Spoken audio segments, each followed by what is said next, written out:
Apa yang tidak pernah kita pikirkan, apa yang tidak pernah timbul dalam hati, itu yang Tuhan sediakan. Yesus berkata bahwa kekristenan itu pilihan, ya. Kalau bukan Allah yang pilih kita nggak mungkin. Makanya Yesus berkata, ya, bukan kamu yang memilih aku, tapi aku yang pilih kamu. Jadi kita ini adalah orang pilihan Tuhan. Kalau Anda tidak dipilih Tuhan, Anda tidak akan ada pada hari ini di sini. Bilang kanan kirimu, kamu tuh dipilih Tuhan loh. Ya, kalau kita nggak dipilih Tuhan, kita nggak ada, saudara. Akhirnya saya dari kecil sudah diwanti-wanti sama papi saya, jangan berteman dekat sama orang Kristen, apalagi pacaran. Kalau kamu sampai jatuh cinta sama laki-laki Kristen, apalagi menikah sama laki-laki Kristen, dengar kata papi saya, lebih baik papi bunuh kamu daripada kamu bikin malu keluarga. Dan itu tertanam di dalam benak saya. Dan saudara nggak usah heran, ya, waktu saya jadi Kristen, papi saya bilang gini, papi kalau bunuh kamu, papi dapat pahala loh di sorga. Saudara bingung ya, kok bisa ada orang punya pemahaman begini? Kita lanjutin dulu baca biar saudara nggak usah bingung ya. Baca ayat 2 dan 3 saudara. Ayat 2 berkata begini dengan suara yang keras, baca, jadi nggak usah tanya lagi. 1, 2, 3. Kamu akan dikucilkan, bahkan akan datang saatnya bahwa setiap orang yang membunuh kamu akan menyangka bahwa ia berbuat bakti bagi Allah.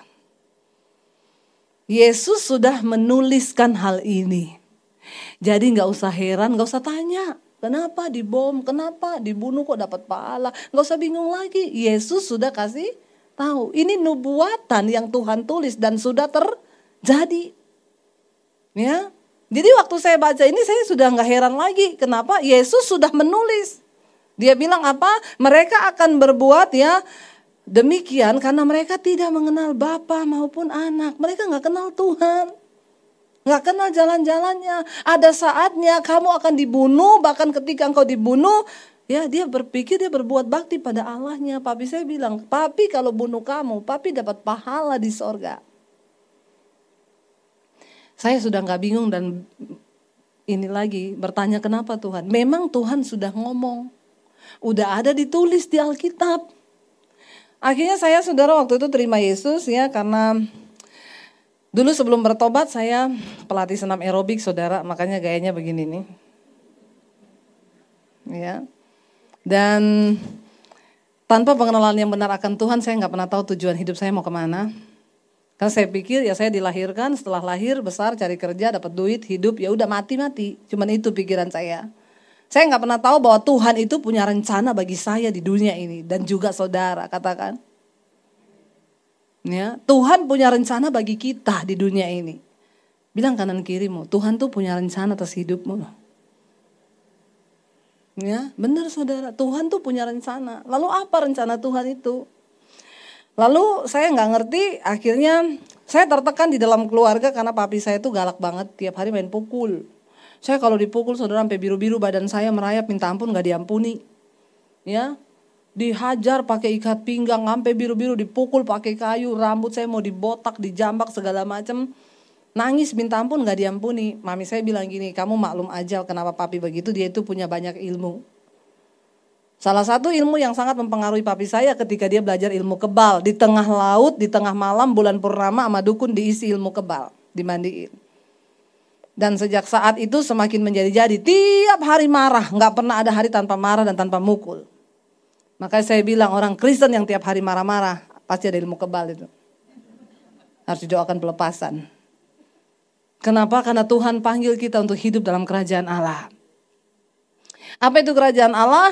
Roma 14 ayat 12 berkata begini, sebab kerajaan Allah itu bukan soal makanan, bukan soal pakaian, bukan soal rumah mewah, bukan soal mobil mewah, bukan semua yang serba mewah yang Anda pakai di dunia ini, tapi kerajaan sorga berbicara tentang kebenaran, damai sejahtera dan sukacita oleh Roh Kudus. Kita gak bisa bohongi diri kita, mau semewah apapun yang kita pakai hari ini, kalau engkau tidak hidup dalam kebenaran, maka hidupmu tidak akan ada damai. Dan ketika engkau tidak punya damai itu, engkau tidak punya sukacita. Yesus datang ke dalam dunia bukan bawa agama Kristen. Saudara, jangan bangga ketika engkau cuma jadi Kristen. Karena bukan orang Kristen yang masuk surga, amin. Yesus gak pernah berkata kalau kamu jadi Kristen kamu pasti masuk surga. Nggak ada ayatnya. Dia bahkan berkata tidak semua, bukan semua orang yang berseru padaku Tuhan, Tuhan yang akan masuk dalam kerajaan Allah. Tapi mereka yang melakukan kehendak Bapa di sorga. Kalau Yesus berkata ayat itu bukan setiap orang yang berseru padaku Tuhan, Tuhan. Siapa yang menyebut Yesus itu Tuhan? Agama apa coba? Agama apa yang menyebut Yesus Tuhan? Saya tuh bingung ya, di sini ada orang atau pura-pura nggak tahu atau gengsi atau apa. Jawablah saudara kalau ditanyain sama pendeta, amin. Tolong kita agak bersahabat dikit ya. Atau saudara kaget lihat saya kok datang marah-marah. Enggak, memang saya ini begini loh. Saya nggak ngajak berantem. Ya, saudara yang menyebut Yesus Tuhan tuh agama apa? Nah gitu dong. Biar cepat khotbahnya, amin. Saudara nggak jawab kita nggak selesai loh. Saudara, hanya agama Kristen yang menyebut Yesus Tuhan. Berarti ayat ini ditulis buat siapa? Orang Kristen. Bukan setiap orang yang berseru padaku Tuhan, Tuhan akan masuk dalam kerajaan sorga. Tapi mereka yang melakukan kehendak Bapa. Yesus datang ke dunia bukan bawa agama Kristen. Tidak ada satupun agama yang bisa menyelamatkan orang, termasuk agama Kristen. Jadi jangan bangga kalau KTP saudara tulisannya Kristen. Ya, kalau hanya KTP-mu yang Kristen, maka ketika sangkakala akhir zaman berbunyi, dompet saudara terbuka, KTP saudara terangkat naik ke surga. Lalu saudara bingung, loh kok cuma KTP? Malaikat bilang, iya karena yang Kristen hanya KTP-mu. Lalu kita tertinggal.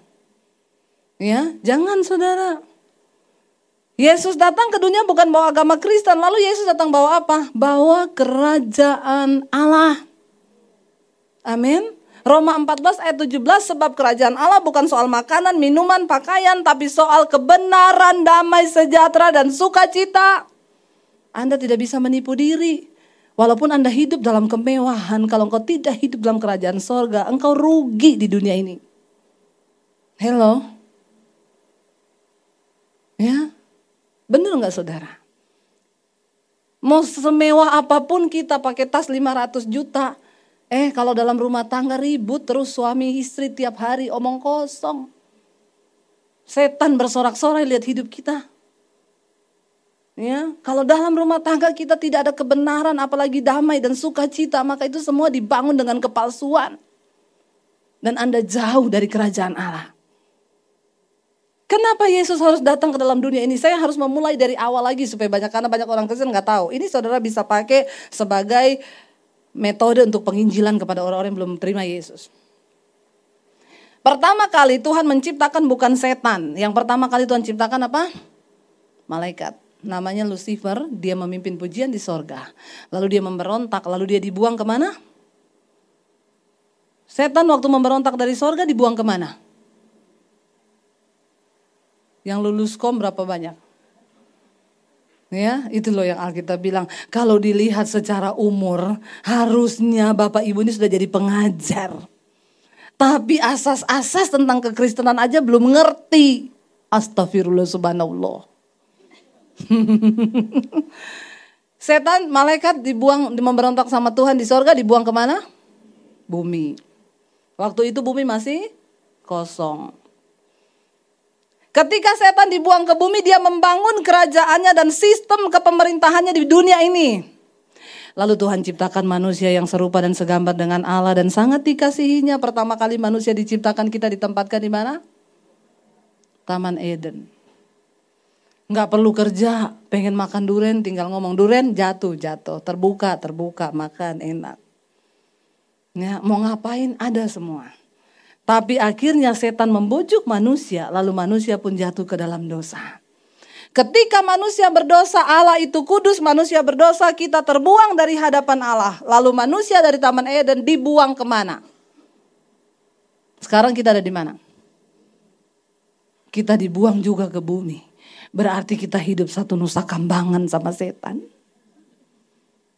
Bilang amin dong. Nggak usah takut ya, bilang amin saudara. Kita hidup satu nusa kambangan sama ngomongnya biasa aja ya. Ngomong setan. Ya, jadi kita hidup satu nusa kambangan sama setan. Makanya di dunia ini tidak enak. Mau sehebat apapun kita dekat dengan Tuhan, yang namanya dunia tuh gak enak. Ada yang bilang dunia ini enak? Siapa yang ngomong dunia enak? Udah rohani semua ya. Yang masih suka dugem-dugem, enak gak dunia? Gak usah sok rohani ya. Ya, dunia enak gak saudara? Gak enak dunia ini. Kenapa? Karena ini tempat terkutuk. Dunia ini tempat pembuangan. Kita hidup satu nusa kambangan sama setan. Makanya jangan habiskan energi hidupmu untuk sesuatu yang nilainya tidak kekal di dunia. Cari duit boleh, tapi jangan mata duitan, amin. Kenapa Anda tertawa? Bilang kanan kirimu, jangan mata duitan. Hello, pakailah kekayaan yang Tuhan titipkan kepadamu untuk sebuah tujuan membangun kepentingan kerajaan Allah di bumi. Amin. Benar saudara, karena semua nanti akan dipertanggungjawabkan pada hari yang terakhir. Jangan engkau pikir kekayaan yang diberikan di tanganmu itu hari ini adalah milikmu. Semua hanya titipan Tuhan. Dan semakin banyak engkau dipercayakan, maka semakin banyak pula engkau akan dituntut. Dunia ini gak enak. Ya, siapa bilang dunia ini enak? Jangan habiskan energimu, engkau kehilangan kebahagiaan dalam rumah tangga cuma karena mengejar uang. Waktu kita mati kita gak akan bawa satu pun dari apa yang kita punya. Seringkali orang lupa diri. Dia cari semuanya, ketika nafas hidupmu Tuhan ambil daripadamu. Apa yang akan engkau lakukan? Bukankah Yesus menulis sebuah perumpamaan di Alkitab tentang orang kaya? Semuanya ada dalam lumbung-lumbungmu, harta kekayaan yang tidak akan habis sampai berapa keturunan. Bersenang-senanglah, bersukacitalah, nikmati semua yang kau punya. Lalu Tuhan bilang, hai orang kaya yang bodoh, kalau hari ini nyawamu diambil daripadamu, untuk apa semua yang kau sudah cari itu? Kita gak bisa pegang kendali atas dunia ini, atas hidup kita. Gak bisa. Ingat akan Tuhan senantiasa. Siapa yang mau hidup sampai 100 tahun? Gak ada yang mau? Siapa yang gak mau?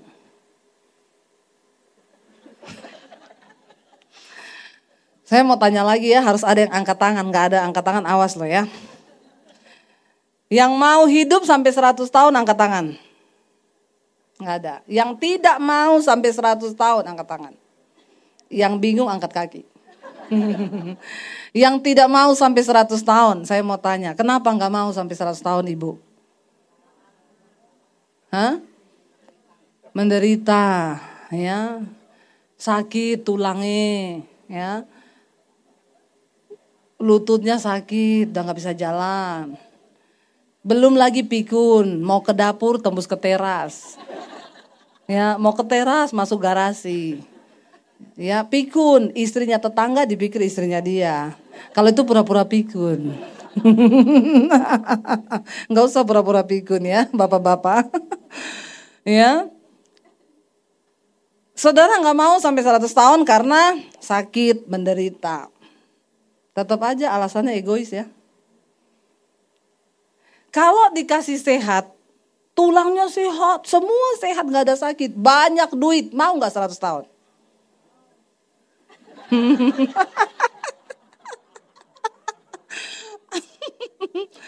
Ya, ternyata gampang sekali mengubah cara pandang saudara ya. Kasih duit aja dan semua yang enak. Langsung berubah, mau. Oh, kamu ketahuan, mata duitan. Ya, begitu kasih duit semuanya serba ini mau. Saya tetap gak mau. Kenapa? Karena dunia ini bukan tempat kita yang sesungguhnya. Ada saatnya kita kembali ke tanah kekekalan yang Tuhan sediakan bagi saudara dan saya. Bukan di sini tempat kita, tuh bukan di sini. Karena itu orang yang percaya Yesus gak boleh takut dengan yang namanya kematian. Rasul Paulus bilang, aku benci tubuh celakaku ini. Terlebih suka aku beralih dari tubuh ini dan pergi menetap kepada Tuhan. Kenapa? Karena selama aku diam dalam tubuhku ini, aku jauh dari Tuhan. Rasul Paulus benci tubuhnya, saudara. Kenapa? Karena dia tahu selama dia hidup dalam daging ini, dia pasti jauh dari Tuhan. Dia mengerti dia harus hidup dalam kekudusan. Tetapi berapa banyak kali dia harus melanggar kekudusannya. Karena dia gak bisa tahan, dia masih bisa marah. Dia masih bisa melakukan hal-hal yang sifatnya kedagingan. Karena itu Rasul Paulus sampai kepada sebuah statement. Dia bilang apa? Bagiku hidup di dunia ini adalah bekerja memberi buah bagi Kristus. Dan mati itu adalah sebuah keuntungan. Karena aku berjumpa dengan Kristus. Di sanalah tempat kita yang sesungguhnya, saudara. Amin. Bukan di bumi ini. Ada satu tempat kekekalan, tanah surgawi yang Tuhan sediakan bagi kita. Bukan di sini. Karena itu saudara, jangan tertipu dengan semua yang ada di dunia ini. Semua orang yang pernah mati ketemu Tuhan, sama Tuhan disuruh pulang ke dunia pada gak mau. Gak ada yang mau. Tuhan bilang pulang kamu, belum saatnya mati. Gak mau Tuhan. Saya berapa kali ketemu orang yang pernah mati cerita. Disuruh pulang ke bumi, gak mau. Kenapa? Di sini enak Tuhan. Gak ada air mata, gak ada tekanan. Dekat dengan Tuhan, damai sukacita. Hidup oleh manusia roh di sana, gak ada semua yang bersifat daging. Tuhan bilang pulang ke bumi, gak mau. Kenapa? Di sini gak ada debt collector. Ya, gak ada target yang harus dikejar. Mikirin urusan kerjaan, gak ada. Ya, Tuhan suruh pulang gak ada yang mau. Tapi Tuhan bilang belum saatnya, kamu harus pulang. Jadi saudara gak perlu takut dengan yang namanya kematian. Bagian kita, persiapkan diri. Semua bisa terjadi, gak usah bicara bom dulu baru mau mati. Ada banyak orang mulai ketakutan, wih bom di mana-mana. Setiap waktu kita bisa mati, amin. Gak usah tunggu bom meledak baru mati, gak usah. Orang duduk di kursi aja bisa mati. Saya punya saudara, pulang jalan-jalan pagi duduk di sofa sama istrinya ngobrol. Istrinya bilang, "Say, aku mandi dulu ya." Iya, pergi mandi 10 menit, keluar suaminya udah meninggal di sofa. Sampai istrinya nangis, "Kamu mati kenapa gak ngomong-ngomong?" Ya namanya juga mati, masa pamit? Pamit itu piknik. Orang mati gak pamit. Dia bilang, "Kalau saya tahu kamu mati, saya gak mandi tadi lah." Gak benar, siapa yang tahu? 10 menit ditinggal kamar mandi, roh maut lewat, tarik nyawanya, pulang. Orang kaya. Kurang apa coba? Gak ada yang tahu hidup ini saudara. Teman saya suaminya matinya simpel gini, lihat, "Say, ini plafon rumah kita bocor loh." Ya udah panggil tukang ya, nggak usah kata suaminya. "Saya bisa kok, cuman pendek, nggak usah panggil tukang." Naik pakai tangga, lagi perbaiki, ada lebah hitam itu yang agak gede, terbang, kan dia lagi di atas, hinggap di dada kiri, tiba-tiba ditikam di situ. Dia bilang pusing ya, turun, pingsan sampai di bawah. Dibawa ke rumah sakit, di jalan meninggal. Dokter bilang gini, "Bu, ini sebenarnya lebah biasa loh. Kalau dia tikam di bibir atau di kuping cuman bengkak, Bu. Persoalannya dia tikam pas di pembuluh darah yang di jantung. Racunnya langsung masuk ke jantung tanpa dinetralisir dalam darah, langsung berhenti jantungnya." Istrinya berpikir, kalau saya tahu saya panggil tukang yang naik. Berarti yang diharapkan mati siapa? Tobat ya. Saya bilang kalau tukangnya naik, lebahnya gak ada di situ. Loh benar gak saudara? Maka ceritanya jadi berubah. Suami saya meninggal, kenapa lagi tidur ada lebah masuk kamar. Hinggap di dada kiri, tetap. Jadi bukan soal lebahnya, bukan soal tukang atau siapa. Memang sudah time limit. Habis waktu. Kita gak tahu hidup kita sampai kapan saudara. Ada di sini yang tahu hidup sampai umur berapa? Ada yang tahu matinya tanggal berapa? Ya, kenapa tanggal mati kita nggak dikasih tahu sama Tuhan? Kenapa? Supaya kita hidup berjaga. Bener, kenapa Tuhan gak kasih tahu tanggal mati kita? Supaya kita berjaga-jaga, hidup nempel terus sama Tuhan. Karena kalau tanggal mati kita dikasih tahu misalnya ya, kamu akan mati tanggal 31 Desember 2030 seiring bubarnya Indonesia. Tolak dalam nama Yesus. Indonesia gak akan bubar. Indonesia bangsa yang dikasihi Tuhan. Karena ada anak-anak Tuhan yang terus berdoa bagi bangsa ini. Amin saudara. Kalau dikasih tahu ya kamu mati tanggal 31 tahun 2030. Maka saya yakin kita akan berdosa sampai tanggal 29. Ayo bener gak, ngaku gak? Ya berdosa terus tanggal 29 terakhir ini. Ya mau pijet dulu. Ya, ya ke panti pijet. Alexis sudah ditutup. Tapi rohnya tetap ada nggak? Ada. Ya, pijet dulu ya sampai tanggal 29 ya. Besoknya tanggal 30 kudus. Bangun pagi ke teman-teman, "Wey, mau kemana bro?" "Shalom." "Apa kabar?" "Haleluya." "Lu ngapain? Kenapa?" "Glory." "Kenapa?" "Mau mati besok." Kenapa kita nggak dikasih tahu tanggal matinya? Supaya kita berjaga. Makanya ada pepatah yang berkata, hiduplah seolah-olah engkau akan mati besok. Kalau kita semua tahu kita mati besok, hari ini kita ngapain? Kudus banget. Kalau ada ibadah 3 kali, saya ikut 3-3-nya. Kenapa? Besok mati. Nggak ada yang tahu hidup ini saudara. Ya, nggak dikasih tahu aja masih pada sombong kita ini kadang-kadang ya. Nggak mikir ya. Lalu saya saudara, karena saya nggak bahagia di rumah, saya tertekan, saya stres, saya cari pelampiasan di luar. Saya cerita sama teman-teman saya tempat senam, saya ini bete banget. Ngapain sih ya orang itu lahir di dunia. Lalu mereka bilang gini, hidup ini cuma sekali Deb, nikmati aja dunia. Sayang loh kamu gak nikmati dunia. 1 Yohanes pasal 2 ayat 16 berkata begini. Sebab semua yang ada di dunia ini, hanya 3 hal yang ada di dunia, catat baik-baik. Ya, 1 Yohanes 2 ayat 16 tolong ditampilkan. Yang ada di dunia ini cuma 3 hal. Yang pertama adalah 1 Yohanes 2 ayat 16 ya. Sebab semua yang ada dalam dunia yaitu apa? Keinginan daging dan keinginan mata serta keangkuhan hidup bukanlah berasal dari Bapa melainkan dari dunia. Ketika setan datang ke dunia ini, dia membangun sistem kerajaannya di bumi ini.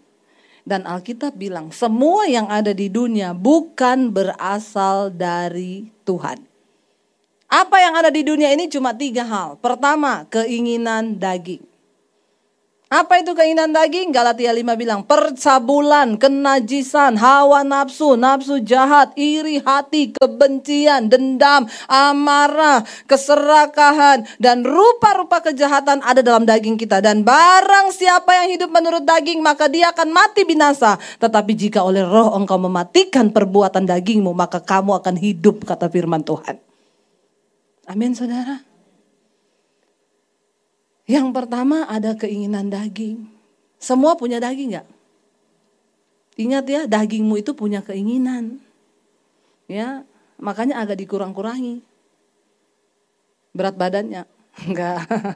Ya, mau gendut, mau kurus tetap sama yang namanya keinginan daging ya. Yaitu percabulan, kenajisan, hawa nafsu, nafsu jahat, iri hati, dendam, amarah, kebencian, keserakahan, rupa-rupa kejahatan ada dalam daging kita ini. Saudara, setan zaman dulu sama setan zaman sekarang beda. Ya, setan zaman dulu tuh pocongan, kuntilanak, genderuwo. Zaman sekarang udah gak muncul setan begituan. Kenapa gak muncul? Udah kalah pamor. Manusia udah gak takut. Ya, film horor laku keras. Sampai setan gondok. Mereka kok gak takut lagi sama kita ya. Film kuntilanak ditonton. Film setan ditonton. Bejubel penontonnya antri. Mau beli tiket. Sampai setan geleng-geleng kepala. Makanya setan udah gak muncul dalam hal yang begituan lagi. Ya, setan-setan zaman dulu sembunyi di gedung-gedung tua, di pabrik tua. Sembunyi ngumpet, didatangi loh sama produser sama kameramen. Datang ke gedung tua ngapa? Cari setan mau di syuting. Ambil setan stres. Kata setan gini, memang sudah akhir zaman ya. Kenapa kata temannya? Lihat ya, bukan kita yang ganggu manusia, manusia yang ganggu kita. Sekarang semua manusia kesetanan loh. Ambil setan protes sama Tuhan, saya gak mau jadi setan lagi Tuhan. Kenapa? Manusia lebih setan dari setan. Ya, setan mau dibikin film, sutradara datang, ngumpet setan loh. Kata setan, saya gak mau jadi bintang film. Cari aja yang lain, akhirnya orang kerasukan di syuting. Ya, setan stres. Kata setan, tidak ada tempat aman lagi bagi kita di dunia ini. Nah karena setan udah stres, dia tahu udah makin zaman, dia berinovasi. Setan zaman now. Setan zaman now tidak lagi menakutkan, ya, kuntilanak, pocongan, udah enggak.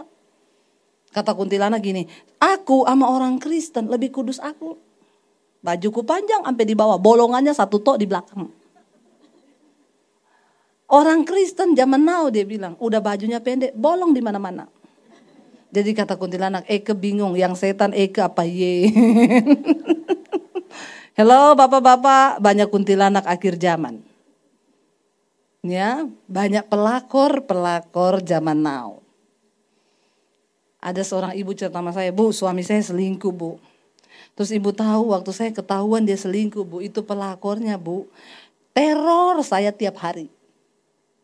Jadi perempuan-perempuan zaman now itu memang mereka membidik bapak-bapak. Makanya cowok-cowok sekarang banyak berondong tuh gak laku-laku. Kenapa? Dia gak mau nikah sama berondong. Dia bilang gini, kita cari bapak-bapak. Karena sudah berkepribadian. Dia bilang bapak-bapak itu lebih punya hati, harta dan properti. Ya kalau berondong itu katanya nikah ya sama berondong, cicilannya panjang. Ntar nikah baru mau nyicil rumah. Berapa tahun baru selesai cicilan rumah, belum beli mobil. Lama. Bapak-bapak itu benar-benar punya hati. Jadi bapak-bapak hati-hati ya. Karena Anda punya hati. Harta dan properti. Bentar saya mau difoto nih. Biar nanti jadinya gak gini. Kan jelek banget sudah. Enggak ya. Jadi ya punya hati. Makanya sekarang berondong gak laku. Dan lebih gilanya lagi pelakor zaman now saudara. Dia begitu dapat suami orang, yang dia cari nomor 1 nomor telepon istrinya loh. Memang beda ini pelakor zaman now, vitaminnya kenceng nih. Gak tahu dia minumnya apa ya. Ya, sampai dia punya antibody itu luar biasa loh. Zaman dulu perempuan selingkuh sama suami orang takut setengah mati kalau ketahuan. Sembunyi, kalau sekarang enggak. Dia teror istrinya. Kemarin ada berita di TV, seorang pelakor melabrak istri tua. Gila enggak? Dia datang ke rumah, dia labrak, suruh cerai loh. Memang setan ini gisinya lebih tinggi akhir zaman ya. Sampai heboh bermanifestasinya luar biasa loh. Dia bilang gini, ibu suami saya selingkuh Bu. Dia beliin apartemen tuh cewek di Surabaya Bu. Terus ibu tahu itu cewek tiap hari SMS saya. Lu gak tahu diri ya. Suamimu itu udah gak cinta sama lu. Putusin aja, cerai. Lu emang gak tahu diri ya. Dia tuh lebih cinta sama aku. Tapi dulu dia bilang waktu saya belum bertobat, saya terpengaruh Bu. Tapi sekarang saya udah bertobat Bu. Jadi saya balas dia, Tuhan Yesus memberkatimu. Tapi sakit loh. Makanya saudara, sekarang ini keluarga-keluarga digoncang habiskan sama setan. Kita harus kuat dalam rumah tangga suami istri. Kenapa? Ketika suami istri hancur, anak-anakmu hancur. Cucumu juga kena kutuk. Amin. Ingat apa yang kau tabur hari ini, itu akan dituai oleh keturunanmu. Ya, itu ada kutuk turun-temurun yang akan kena saudara. Semua perbuatan dosa yang kau hidupin. Makanya nomor 1 suami istri hidup dalam keterbukaan. Handphone gak usah pakai password, amin.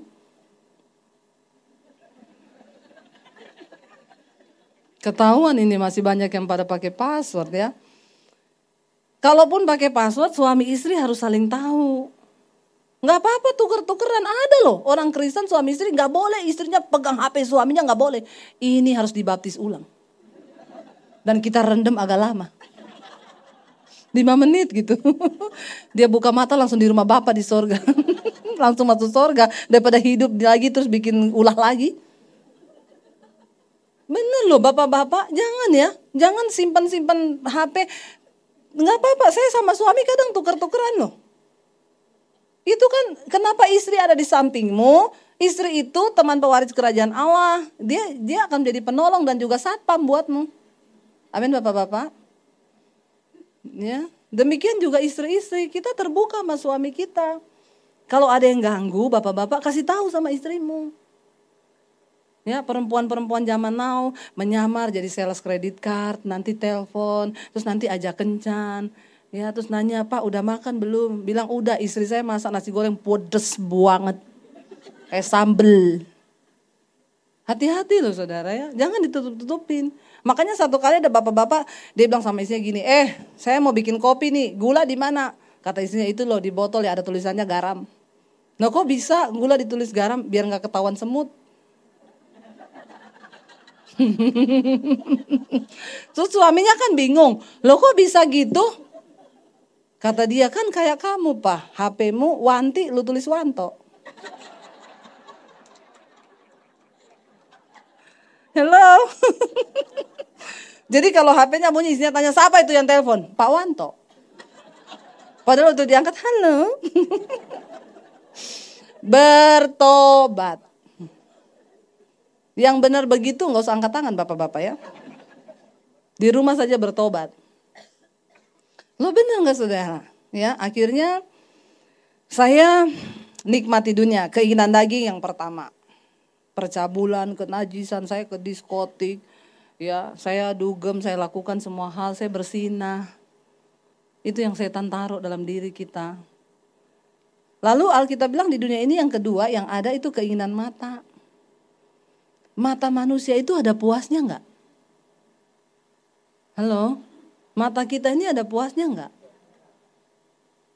Enggak ada puasnya manusia itu, ya.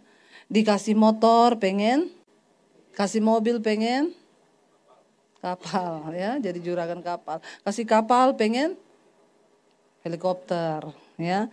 Dikasih rumah tadinya kontrakan cuma 1 petak, pengen punya rumah sendiri. Kasih rumah 1 pengen 10. Udah punya rumah 10, beli tanah di mana-mana. Udah punya kapling di mana-mana, ya. Punya hotel, punya villa, ya.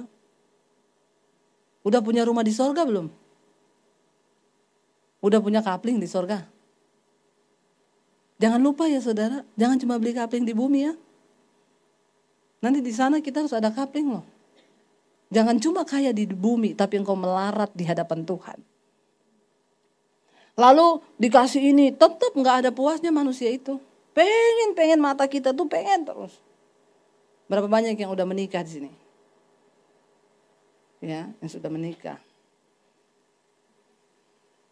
Bapak yang pakai baju hitam deh. Nah, sudah menikah ya Pak? Itu istrinya ya Pak? Menurut Bapak istrinya cantik gak? Cantik ya? Yang lebih cantik dari istrinya ada gak? Hah? Mama.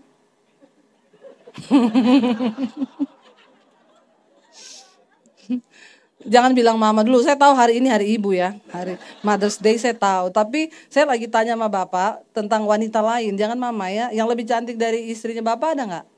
Nggak ada. Jadi cuma ibu yang paling cantik. Kayaknya Bapak harus periksa mata deh Pak.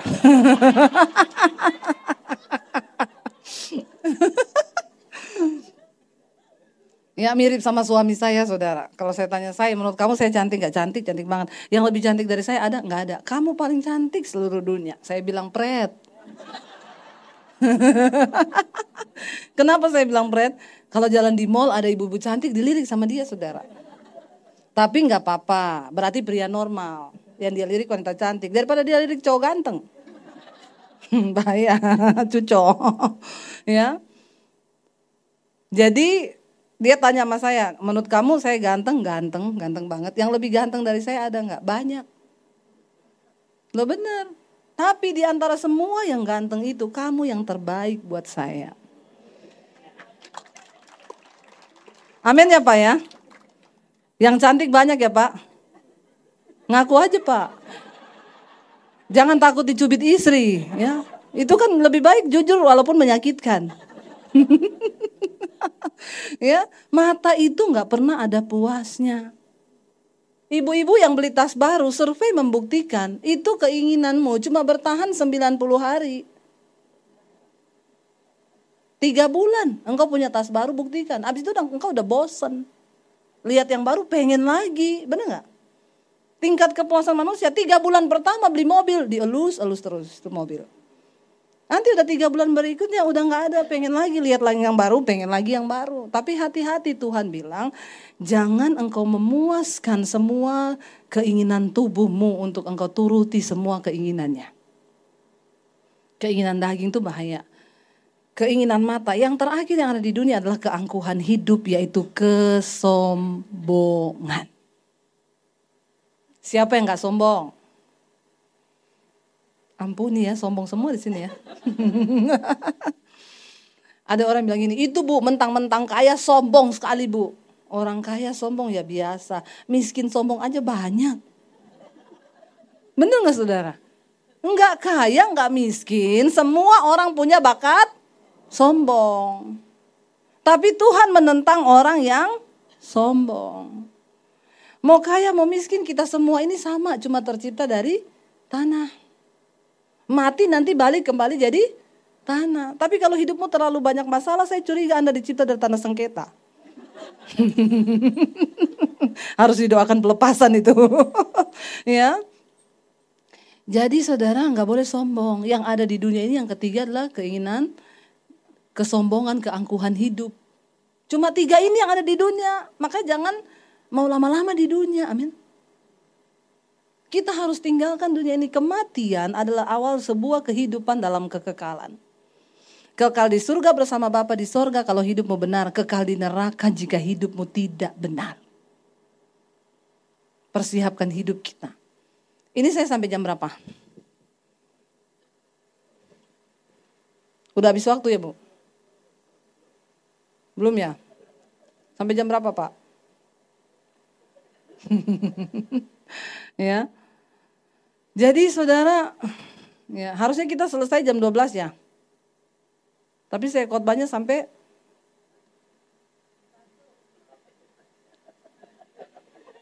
jam 1 ya Bu. Anda puas, saya lemes. Habis ini saya masih ada khotbah 2 kali lagi saudara ya. Hari Minggu itu hari dinas. Ya, pokoknya hari kerja buat hamba Tuhan. Jadi ya kita hidup ya di dunia ini cuma ada 3 hal ini. Ya, maka jangan betah-betah. Yesus kenapa datang ke dunia? Dia datang membawa kerajaan Allah. Waktu dunia ini udah hancur, dia lihat manusia hidup di dalam terkutuk hidupnya, menderita. Dia harus turun ke bumi. Saya nginjilin satu bapak sopir Grab. Saya suka kemana-mana tuh naik Grab saudara. Kenapa? Ketemu banyak orang. Kita bisa nginjil. Saya pesan Grab yang ambil namanya Muhammad. Waduh, Muhammad. Ya udahlah. Dia datang. Ibu Debbie Basir, iya. Pak Muhammad, iya, naik Bu. Naik. Pakai kopiah putih. Gantungan di mobilnya tasbih. Pak, ini lagi apa rame-rame tuh Pak di radio tuh Pak. Dia kan putar radio. Ini Bu, Setia Novanto itu loh Bu. Oh, yang ditabrak tiang listrik ya? Iya gini-gini. Oh ya udah. Terus dia bilang gini, tapi ibu jangan salah loh. Itu Setia Novanto itu kan istrinya satu suku sama ibu. Loh emang bapak tahu saya suku apa? Ibu Chinese kan? Haleluya saudara ya. Saya ada tampang Chinese kah? Ya kalau buka kacamata kayaknya cipit ya.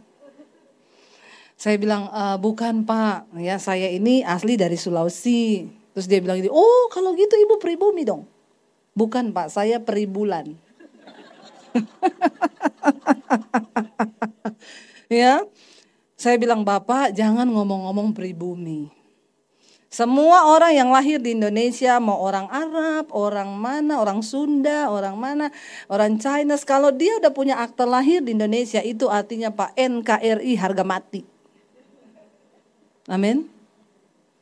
Kita kan naik Grab ketemu orang kan.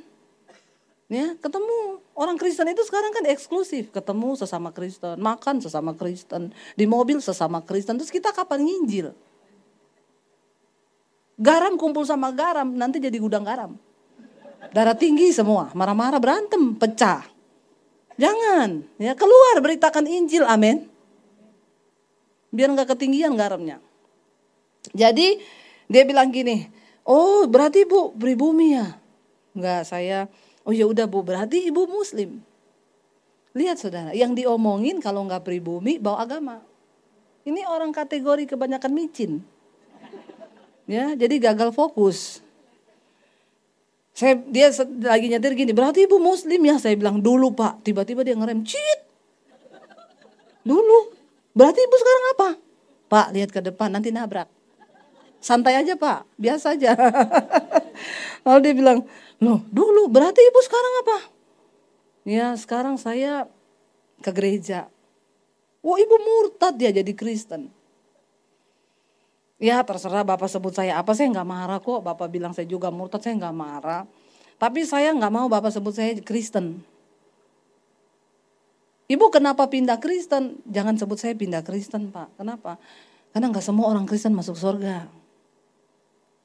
Makanya buat kami itu agama itu tidak bisa menyelamatkan. Makanya kita nggak pernah bela agama pak. Apalagi sampai berjilid-jilid. Nggak usah. Ya karena buat kami bukan agama yang menyelamatkan. Lah terus maksudnya ibu mau disebut apa? Saya lebih senang kalau bapak sebut saya pengikut Kristus. Oh iya, karena kalau pengikut Kristus itu pasti sorga. Ya kalau cuman Kristen belum tentu.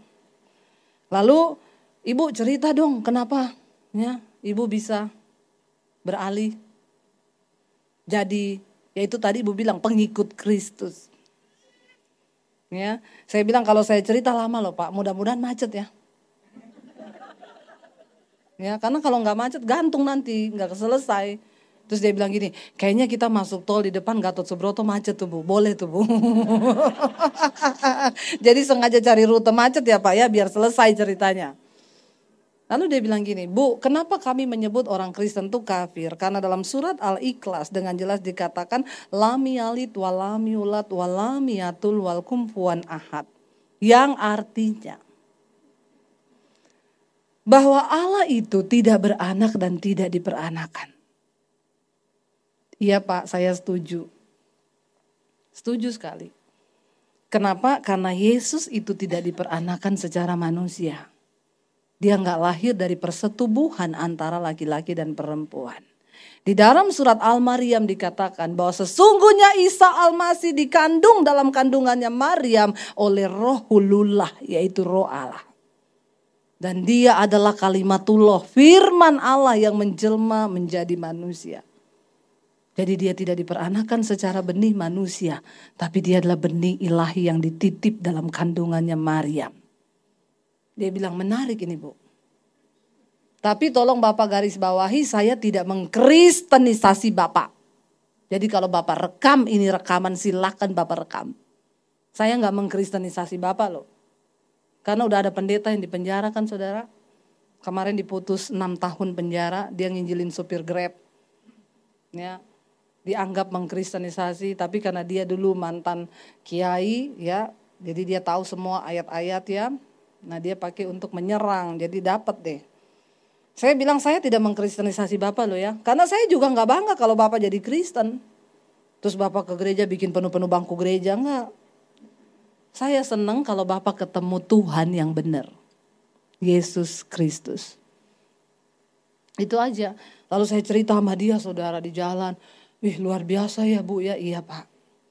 Kalau Bapak mati nanti Bapak yakin gak ke surga? Ya semoga semua mogol dan gagal. Ya semoga. Jadi ya sudah saya bersaksi sama dia saudara. Yesus Kristus itu anak Allah yang turun. Kenapa dia harus datang ke bumi Pak? Karena dia datang membawa kerajaan Allah. Dia pengen kasih tahu sama manusia ini loh jalan yang benar. Ini kehidupan yang benar. Kerajaan Allah itu apa? Kebenaran, damai, sejahtera dan sukacita. Itu aja. Itu yang manusia butuhkan bukan yang lain. Orang punya harta banyak juga kalau hidupnya gak damai ngapain coba saudara. Ya, saya konselingin ibu-ibu tuh. tasnya aja 500 juta. Kalau ke gereja sama suami gandeng tangan, duduk di bangku nomor 2. Begitu saya disuruh ke rumahnya, saya masuk rumahnya, aduh Bu, rumahnya kayak surga di bumi ya. Bagus banget rumahnya. Terus saya bilang gini, Ibu pasti bahagia banget ya Bu, ya ke gereja bareng sama suami.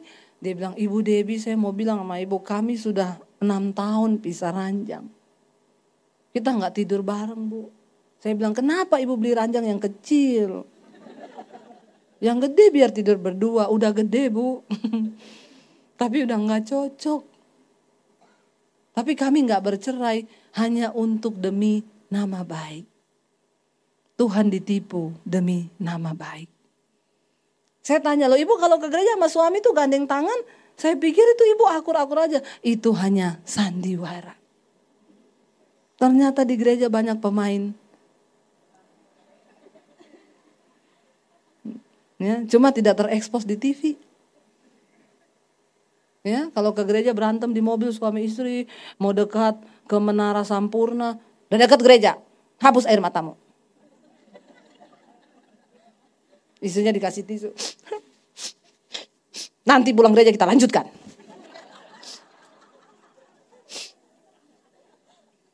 Masuk gereja salaman sama ajar. Shalom Bu, apa kabar? Baik, dahsyat luar biasa. Ya, suaminya gandeng, ayo say. Pencitraan. Dia kira Tuhan tidak lihat apa yang dia buat. Dia kira Tuhan gak tahu. Alkitab berkata di sekeliling kita ini banyak saksi. Saksi yang pertama itu mata Tuhan. Setiap hari mata Tuhan menjelajah ke seluruh bumi melihat orang baik dan orang jahat. Itu kata firman Tuhan. Semua rekaman hidupmu ada di CCTV-nya Tuhan. Gak ada satu pun yang tersembunyi. Bahkan Alkitab berkata satu saat nanti kita semua akan berdiri di hadapan tahta pengadilan Kristus. Di situ akan dibuka semua secara terang-terangan. Bahkan apapun yang terselubung di dalam hati manusia itu akan diungkap. Jadi ingat loh, semua rekaman hidup kita ada di CCTV-nya Tuhan. Ada tuh kemarin kan beredar di WhatsApp dibagiin itu ya. Orang yang takut CCTV lebih daripada Tuhan. Di lift dia nyolong dompetnya orang. Terus dia lihat ada CCTV dia balikin lagi. Takut CCTV daripada Tuhan. Dia gak lihat mata Tuhan tuh menjelajah di seluruh bumi. Ya, ada lagi yang di mall nyolong dompetnya ibu-ibu. Begitu dia nyolong dia lihat ada CCTV dia masukin lagi. Orang-orang yang hanya takut pada CCTV manusia, dia lupa bahwa Tuhan itu matanya merekam. Dan mata Tuhan melebihi kecanggihan CCTV manapun juga yang bisa menembus segala ruangan dan tembok-tembok yang tidak terlihat. Jadi satu saat kita semua akan berdiri di hadapan tahta pengadilan Kristus. Lalu akan ditanya, kamu pernah selingkuh gak? Demi Allah. Gak pernah. Tuhan bilang malaikat, puter channel 7. Ada rekamannya. Jadi hari ini kita pulang bertobat. Tuhan, saya mau hapus semua rekaman hidup saya yang lama. Saya mau bikin rekaman hidup yang baru mulai hari ini. Tuhan gak pernah menghitung berapa banyak dosamu. Tapi dia selalu mau tunggu kapan engkau bangkit kembali untuk hidup dalam kekudusan dan perkenanannya. Amin saudara. Akhirnya saudara saya stres, saya kecewa, saya marah. Saya terusin sampai jam 12 ya Bu. Gak apa-apa ya? Boleh saudara? Ada yang keberatan? Ya, biar selesailah ya. Jadi ke depan udah gak bersaksi lagi. Jadi, karena tadi ini saya mau khotbah sebenarnya. Tapi banyak yang belum dengar kesaksian saya. Nanti Anda dibilang kurang gaul. Ya. Jadi kalau Debbie Basir ya yang mana tuh ya? Biar tahu kesaksian saya. Akhirnya saya stres, saya ikuti apa yang dunia mau. Teman-teman saya ngajak saya ke diskotik, dugem, judi. Wah ikuti daging itu kayaknya enak saudara. Tapi kita kehilangan damai sejahtera. Waktu di diskotik goyang pulang. Stres 2 kali lipat, tak tambah lagi. Bener. Ya, bukan bahagia, makin stres. Pada akhirnya saudara, setan itu kerjaannya mencuri, membunuh, membinasakan. Dia tiap hari mencari orang yang bisa dicobai. Jadi kerjaannya setan tiap hari berjalan keliling-keliling.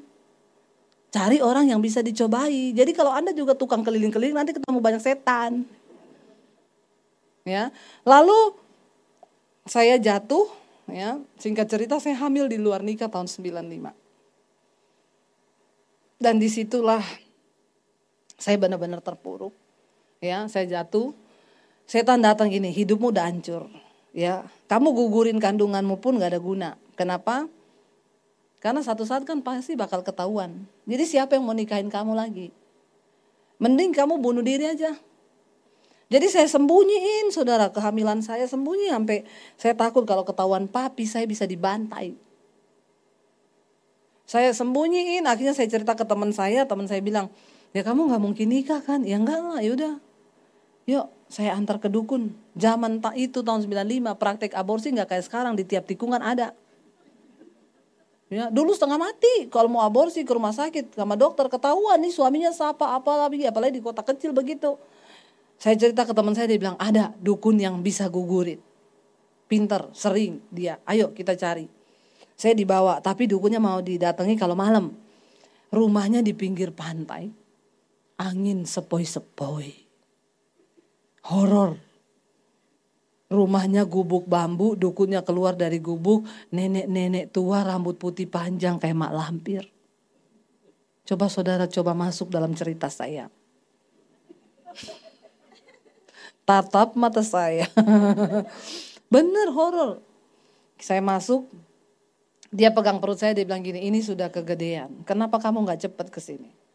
Tapi kamu benar-benar mau ini dibuang. Iya nek, saya gak mau nikah. Saya baru lulus SMA waktu itu. Oke bisa.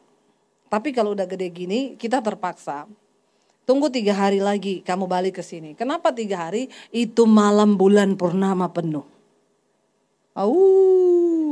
Horor kan? Kenapa? Kita akan adakan ritual.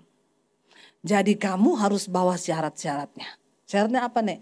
Ayam hitam, telur, beras, kelapa. Kayaknya dia mau bikin nasi uduk. Dia suruh saya bawa bahan-bahannya, goblok gak saudara? Jadi saya tanya, kerupuk sekalian gak? Sambal? Bawang goreng? Bodoh ya.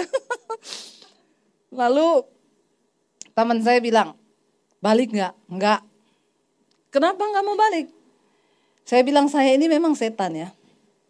Tapi saya takut sama setan yang beginian. Pakai ritual, bawa kelapa-kelapa, ayam-ayam hitam, enggak. Gini loh, kalau kamu takut ketahuan, nanti saya yang cariin bahan-bahannya, kata teman saya. Saya gak mau. Nanti saya cari cara sendiri. Lah terus gimana? Nanti saya cari cara sendiri. Saya lakukan hal-hal yang ekstrim buat ibu hamil. Saya minum obat, saya minum jamu. Saya lompat dari atas tembok tinggi ke bawah saudara. Tiap hari gak bisa gugur juga. Tapi memang ada saatnya Tuhan izinkan kita masuk di dalam lembah kekelaman. Kenapa? Karena sering kali hanya di dalam lembah kekelaman lah kita bisa berjumpa secara pribadi dengan Tuhan. Yang belum masuk saya doakan masuklah di dalam lembah kekelaman. Loh benar, penting, perlu. Jangan cuma yang enak-enak terus. Orang harus berjumpa dengan Tuhan secara pribadi. Supaya imanmu jadi kuat.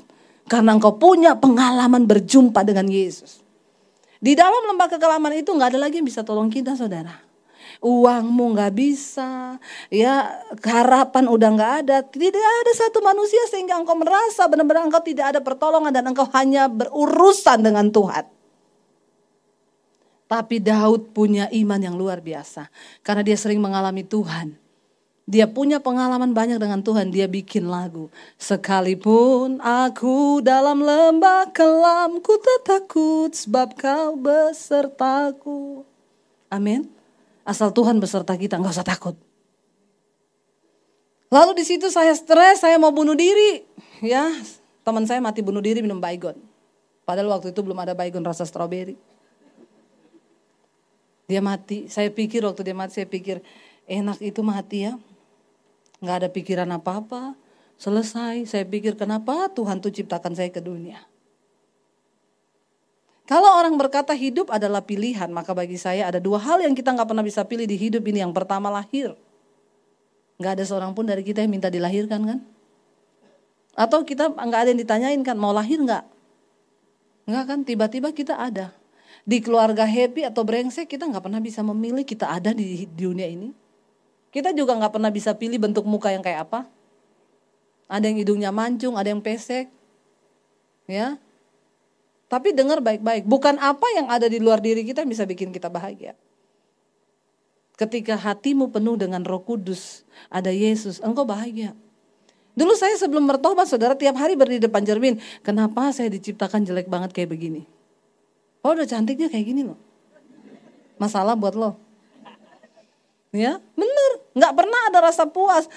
Saya baru sadar ya ketika saya berjumpa Yesus, saya merasa menjadi pribadi yang paling spesial.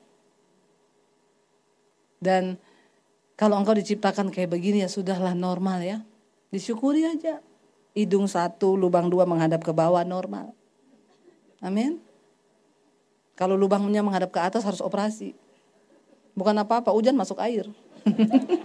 Mati nanti, nggak bisa napas.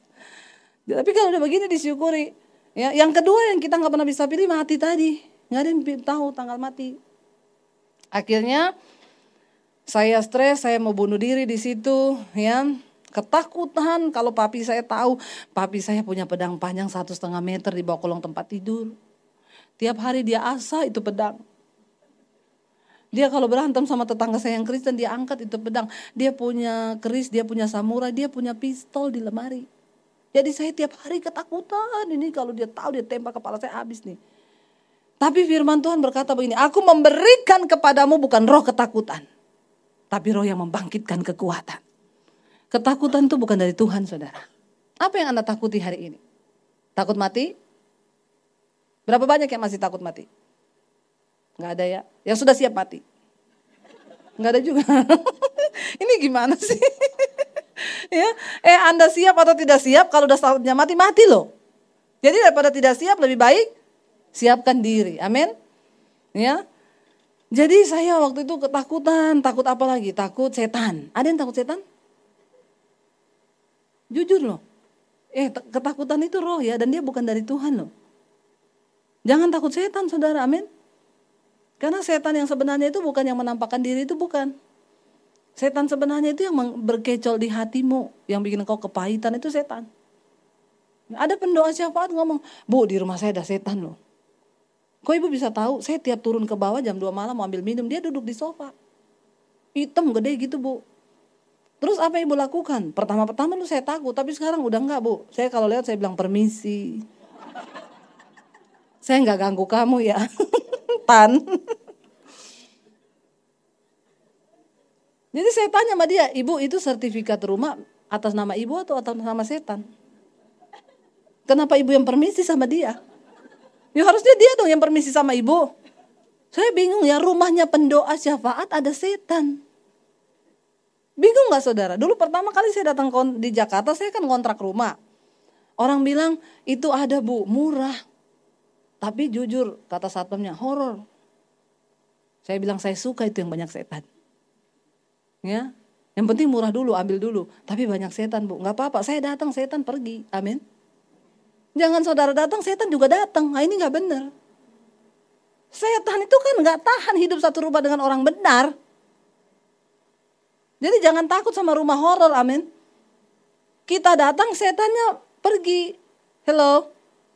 Orang Kristen gak boleh takut setan. Amin. Ya. Lalu ada orang juga yang takut miskin. Yang ini pasti orang kaya, karena orang miskin udah gak takut miskin, dia emang udah miskin. Sudah tidak ada lagi yang perlu ditakuti, jadi bersyukurlah Anda yang miskin. Karena kita tidak punya satu ketakutan yang sangat ditakuti oleh orang kaya, yaitu takut miskin. Yang miskin agak terhibur hari ini ya. Jangan takut saudara ya. Makanya ada orang selingkuh, panggil saya ke apartemennya, Bu, saya ini peliharaan. Cewek cantik banget saudara. Saya kaget, biasanya dipelihara kan kucing atau anjing. Ini perempuan cantik dipelihara. Saya bilang, oh iya Bu, saya dengar ibu khotbah waktu itu, saya pengen bertobat Bu, saya mau sungguh-sungguh ikuti Yesus. Beneran, bener. Siap miskin gak? Ya gak usah miskin kali Bu. Ya enggak, kamu mau tobat? Iya Bu, pengen ikut Yesus sungguh-sungguh. Tapi siap miskin? Ya gak usah lah Bu. Masa ikut Yesus harus miskin? Tidak harus miskin, tapi siap miskin. Loh kenapa begitu? Lah kan nanti kalau kamu tobat, kamu kembali ini semua yang dikasih sama peliharaan itu. Ini kan apartemen punyanya dia kan? Iya, balikin. Gitu ya. Itu mobil Mercy terbaru punyanya siapa? Punya dia juga, balikin. Ya. Ngeri saudara. Ini temannya Syahrini, maju cantik, mundur cantik. Saya nggak tahu kalau kepleset masih cantik nggak ya?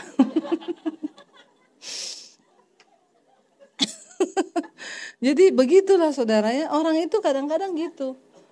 Kita ini sampai di satu titik di mana nggak ada lagi yang bisa kita pertahankan. Ya, itu baru benar-benar ikut Yesus. Jadi jangan takut ya. Akhirnya saudara, saya di situ saya mau bunuh diri ya, karena saya takut sama papi saya. Dan malam itu ketika saya nangis di kamar saya tulis surat buat orang tua, papi, mami, saya cuma mau bilang sekarang saya lagi hamil. Saya nggak tahu mau ngomong apa, tapi kalau saya mati tolong ampuni dosa saya. Ini yang terbaik bagi saya. Lalu malam itu saya nangis, saya cuma bilang ini, Tuhan, sebelum aku mati, aku tahu ada Tuhan di dunia ini, tapi siapa Engkau? Kalau memang Engkau ada, tunjukkan dirimu kepada saya sebelum saya mati. Saya tahu kalau saya mati bunuh diri, saya pasti masuk neraka. Dan kalau semua orang yang mau bunuh diri itu berdoa minta ketemu Tuhan dulu, maka dia pasti gak jadi mati. Karena perjumpaan dengan Tuhan itu yang mengubahkan hidup kita. Dan akhirnya malam itu Tuhan Yesus datangi saya. Roh Kudus turun ke atas saya. Baca yuk ayat yang ke berapa ya? 7 kali ya. Dan kalau ia turun, Injil Yohanes tadi. Nah, namun benar yang kukatakan ini kepadamu adalah lebih berguna bagi kamu jika aku pergi. Sebab jika aku tidak pergi, penghibur itu tidak akan datang kepadamu. Tetapi jika aku pergi, aku akan mengutus dia kepadamu. Ayat yang ke-8 baca sama-sama. Dan kalau ia datang, ia akan menginsyafkan dunia akan dosa, kebenaran, dan penghakiman. Saya malam itu dijamah Roh Kudus, ini yang terjadi. Saya diinsyafkan akan dosa, kebenaran, dan penghakiman. Tidak ada satu pendeta hebat pun yang bisa bikin orang bertobat selain kuasa Roh Kudus. Waktu saya minta Tuhan tunjukkan dirinya, Roh Kudus dikirim. Makanya Yesus bilang, lebih berguna bagi kamu jika aku pergi. Sebab jika aku tidak pergi, roh itu gak datang. Tapi kalau aku pergi, aku kirim dia bagi dunia ini. Lalu saudara, saya dijamah, saya nangis minta ampun, bertobat. Yang tadinya saya merasa benar dengan semua pemikiran saya. Bahkan saya tuduh Tuhan jahat, kurang kerjaan, engkau ciptakan saya ke dunia. Ngapain engkau lahirkan saya? Dasar engkau Tuhan gak ada kerjaan. Orang stres, Tuhan pun disalahin. Mendekati gila. Tapi ketika Roh Kudus masuk, makanya saya bilang, siapa yang bisa mengubah paradigma? Bunuh orang dianggap berbuat bakti pada Allah. Siapa yang bisa ngubah? Cuma Roh Kudus. Saulus yang tadinya seorang teroris, dia bunuh orang Kristen, dijamah Roh Kudus. Dia beralih, benar-benar berbalik 180 derajat. Memberitakan Injil, bahkan rela mati bagi Injil Kristus. Siapa yang ubah? Roh Kudus. Kita minta lawatan Roh Kudus, saudara. Sejak hari itu saya terima Yesus, lalu hidup saya diubahkan. Tapi tantangan mulai datang. Saya diancam mau dibunuh sama keluarga saya. Dan tahun 96 saya diusir dari rumah. Papi saya bilang, kamu pergi dari rumah, jangan bawa satupun ijazahmu. Saya mau lihat Yesus kasih makan kamu seperti apa. Dengan air mata saya keluar, tinggalkan keluarga saya. Mami saya nangis, Debbie kamu nanti mau makan apa? Tunggu mami sama papi mati baru jadi Kristen. Saya bilang, kelamaan mam. Bukan apa-apa, saya bilang mami gak ngerti apa yang saya alami. Tuhan tuh jamah saya mam. Roh Kudus tuh jamah saya, mami gak bisa ngerti dengan apapun. Saya juga gak mau seperti ini mam. Sudah dianiaya lama, setahun saya mempertahankan iman saya loh. Kamu keluar dari rumah ini, kata papi saya. Jangan bawa satupun ijazahmu karena saya yang sekolahin kamu. Saya mau lihat Yesus kasih makan kamu seperti apa. Dari kota Poso saya ke kota Palu 7 jam perjalanan. Gak bawa apa-apa. Saya tinggal di kos-kosannya sepupu saya yang dulu juga dari Muslim, dia terima Yesus. Untuk bisa dapat makan di situ setiap hari kalau mereka udah berangkat kuliah. Saya cuci baju, saya nyapu, saya nyetrika, saya ngepel, saya masak untuk bisa dapat makan. Kadang cuci baju satu ember gede nggak pakai mesin loh, pakai tangan. Nyuci sambil air mata saya jatuh. Iblis bilang, goblok banget kamu jadi Kristen, jadi pembantu. Pulang ke rumahmu, bajumu dicuciin di sana. Saya nangis bilang gini, Tuhan, hidupku bukan aku lagi, tapi Yesus yang hidup di dalamku. Karena aku telah ditebus dan hargaku lunas dibayar. Bahkan aku tidak punya hak atas hidupku lagi Tuhan. Terserah Tuhan. Saya bilang sama setan, aku telah ditebus dan hargaku lunas dibayar.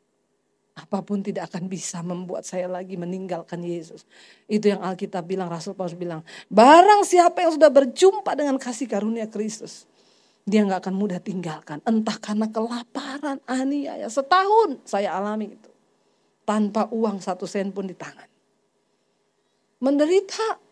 Setiap hari masuk dalam proses. Rasul Paulus bilang, karena Yesus setiap hari kami berada dalam bahaya maut.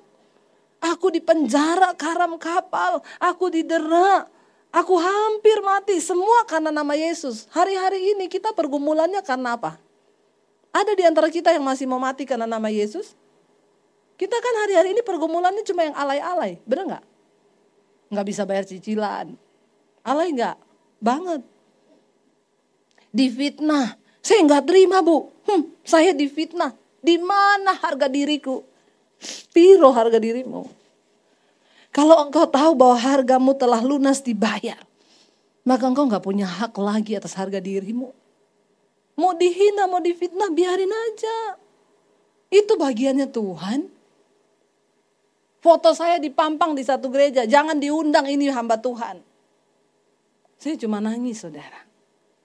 Gak apa-apa. Kalau Injil yang kami beritakan kata Rasul Paulus itu ditutup, maka itu tertutup bagi mereka yang akan binasa.